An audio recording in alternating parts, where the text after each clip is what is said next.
Assalamualaikum warahmatullahi wabarakatuh. Perkenalkan, nama saya Melani Putri dengan NIM 22211111024, Prodi Pendidikan Bahasa dan Sastra Indonesia Stambuk 2022, Fakultas Bahasa dan Seni Universitas Negeri Medan. Di sini saya akan menjelaskan materi tentang pembelajaran puisi pada mata kuliah Desain Media Pembelajaran Bahasa Indonesia. Yang saya ambil adalah tentang puisi jenjang SMP kelas 7. Nah, adapun materi puisinya,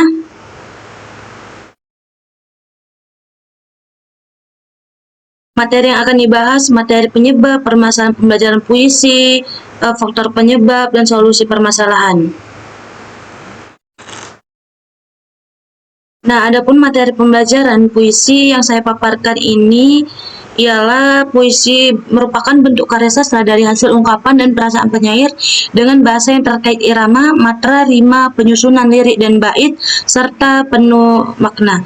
Nah, puisi ini mengungkapkan pikiran dan perasaan penyair secara imajinatif dan disusun dalam mengonsentrasikan kekuatan bahasa dan struktur fisik dan struktur batinnya. Yang kedua itu ada permasalahan pembelajaran materi puisi terhadap guru. Nah, guru itu yang pertama itu adanya kecemasan dalam menyampaikan materi dan kurangnya penyampaian kepada peserta didik. Yang kedua itu kurangnya pemaparan materi yang dijelaskan kepada peserta didik sehingga peserta didik itu kurang memahami materi tersebut. Nah, yang ketiga itu kurangnya menampilkan media saat pembelajaran dan pada saat materi puisi, dan kurang memberikan contoh pada saat pembacaan puisi. Nah, yang keempat itu seharusnya kan pada saat menerangkan guru memberikan contohnya. Nah, ini gurunya tidak memberikan contoh-contohnya sehingga murid atau siswanya itu tidak mengerti cara membaca puisi yang baik dan benar. Nah, yang kelima itu seharusnya guru juga bisa menampilkan media yang ada di sekitar seperti contoh-contohnya. Nah, yang selanjutnya itu ada permasalahan pembelajaran materi puisi terhadap peserta didiknya. Nah, yang saya wawancarai hasil permasalahan pada peserta didiknya yaitu adanya faktor penyebab permasalahannya pada materi puisi ini terhadap peserta didik. Yang pertama, kurangnya percaya diri siswa dalam mencari kosakata dan imajinasi kata-kata. Nah, siswa itu kayak dia mikir kalau kita diberikan suatu contoh puisi, terus dia memikirkan kosakata dan kata-kata imajinasi yang akan dituangkan, dia tuh sangat sedikit ragu dan tidak percaya bahwa tuh puisinya baitnya sama tidak ya ujungnya AB. Nah, seperti itu. Nah, yang kedua itu faktor penyebab permasalahannya itu peserta didik kurang percaya diri dalam membacakan hasil puisi yang dibuat. Nah, pada ini kayak peserta didik itu murid-murid kurang percaya diri bahwa puisi yang dibuat dikarang dia itu bagus atau tidak, kosakatanya bagus atau tidak, imajinasinya itu sesuai atau tidak. Dan yang ketiga itu peserta didik kurangnya itu dalam mengekspresikan dalam bentuk karangan atau gagasan yang dimilikinya. Nah, yang keempat itu peserta didik kurang mampu menyusun kosakata yang digunakan untuk menyusun karangan puisi. Nah, ada pun faktor penyebab pada guru. Yang pertama itu pembelajaran guru dalam kelas pada materi puisi, adanya kecemasan dalam menyampaikan materi dan kurang penyampaian materi kepada peserta didik. Nah, jadi guru ini kurang percaya diri untuk menyampaikan materi karena dia belum ada persiapan untuk membahas materi ini secara lebih dalam. Jadi dia agak sedikit cemas untuk menyampaikan materi. Nah, yang kedua itu ada pada guru itu kurangnya pemaparan materi yang dijelaskan kepada peserta didik sehingga peserta didik kurang untuk memahami materi tersebut. Nah, yang kedua itu faktor penyebab terhadap peserta didik, yang itu kurangnya percaya diri siswa dalam mencari kosakata dan imajinasi tadi. Nah, yang kedua itu kurang percaya diri dalam membacakan hasil puisi yang dibuat peserta didik, dan yang ketiga itu kurangnya komunikasi antara pendidik dan peserta didik dalam melakukan pembelajaran saat di kelas. Nah, jadi peserta didik itu kurang untuk tanya jawab tentang materi puisi kepada pendidik. Jadi mereka sangat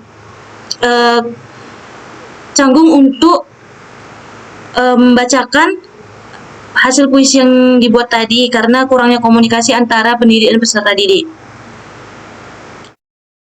Nah, ya adapun materi selanjutnya, adapun solusi permasalahannya. Jadi solusi permasalahan pada guru yaitu seharusnya peserta didik dapat meningkatkan kemampuan siswa. Seharusnya peserta didik harus dapat meningkatkan kemampuan siswa dalam mengekspresikan bentuk karangan atau gagasan yang dimilikinya. Nah, yang kedua itu peserta didik harus dapat meningkatkan kemampuan siswa dalam menyusun kosakata yang digunakan untuk menyusun karangan puisi. Nah, yang ketiga itu peserta didik harus dapat meningkatkan kemampuan dalam menggunakan media pembelajaran yang lebih mudah dalam memahami dan menguasai materi. Dan yang keempat, peserta didik harus dapat meningkatkan tujuan untuk menimbulkan minat, motivasi, dan meningkatkan kreativitas siswa serta membuat pembelajaran menjadi bermakna. Sekian dari materi media ini. Saya akan menjelaskan aplikasi yang saya gunakan pada bahasa Indonesia tentang puisi. Nah, di sini saya membuat aplikasinya itu dari Google Drive. Saya rasa semua murid atau siswa sudah mempunyai gawai yang internet. Jadi saya membuat aplikasi yang mudah untuk diakses oleh murid. Saya membuatnya dari Google Drive. Nah, saya membuatnya itu seperti ini. Saya ambil ini karena saya di sini dapat menyampaikan dan menuliskan kembali materi-materi yang akan dijelaskan. Nah, seperti ini. Di sini saya tulis kembali pengertian puisi. Nah, untuk peserta didik, di sini kan judul saya puisi. Jadi di sini saya buat selamat datang dalam sejahtera untuk kita semua. Untuk bergabung kepada siswa, saya akan membagikan link ini kepada peserta didik dan mereka akan mengakses melalui Google Drive. Di sini saya buat ini halaman muka dan adapun profil. Saya membuat profil yang akan diakses siswa sehingga siswa mudah mencari. Nah, ini profil saya dan ini ada materi. Nah, saya memasukkan lagi materi puisi saya di aplikasi ini dan saya menuliskan apa saja prosedurnya seperti pengertian puisi, ciri-ciri puisi, bentuk-bentuk puisi, unsur-unsur puisi, kaidah kebahasaan puisi, macam-macam puisi, dan itu cara membuat dan contoh puisi. Nah, selanjutnya siswa tinggal mengklik aja video pembelajarannya. Di sini ya, murid itu dapat. Nah, di sini seperti yang saya buat tadi, ini ada pengertian puisi.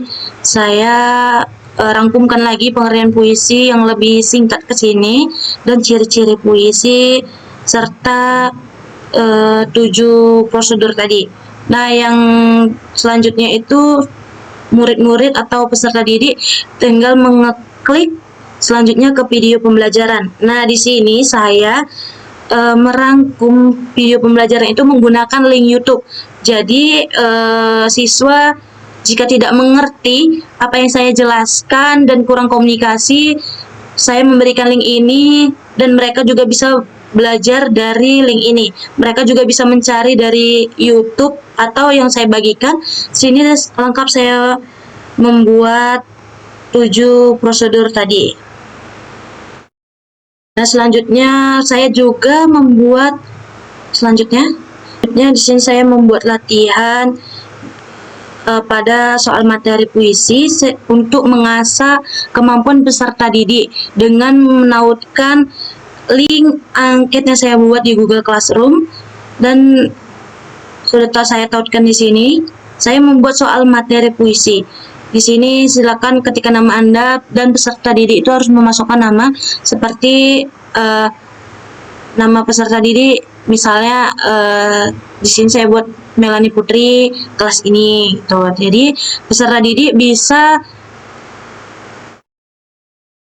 menjawab pertanyaan yang saya buat, seperti ada beberapa pertanyaan yang saya buat dan peserta didik itu menjawabnya dari sini seperti ini.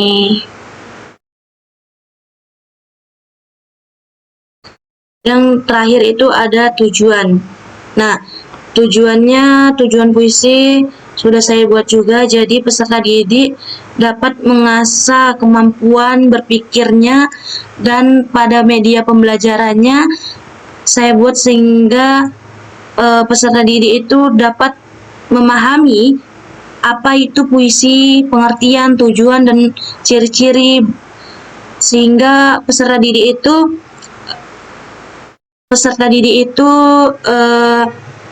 mampu memahami bagaimana kosakata dan kata imajinasi yang baik dan benar. Sekian dari saya akhiri. Assalamualaikum warahmatullahi wabarakatuh.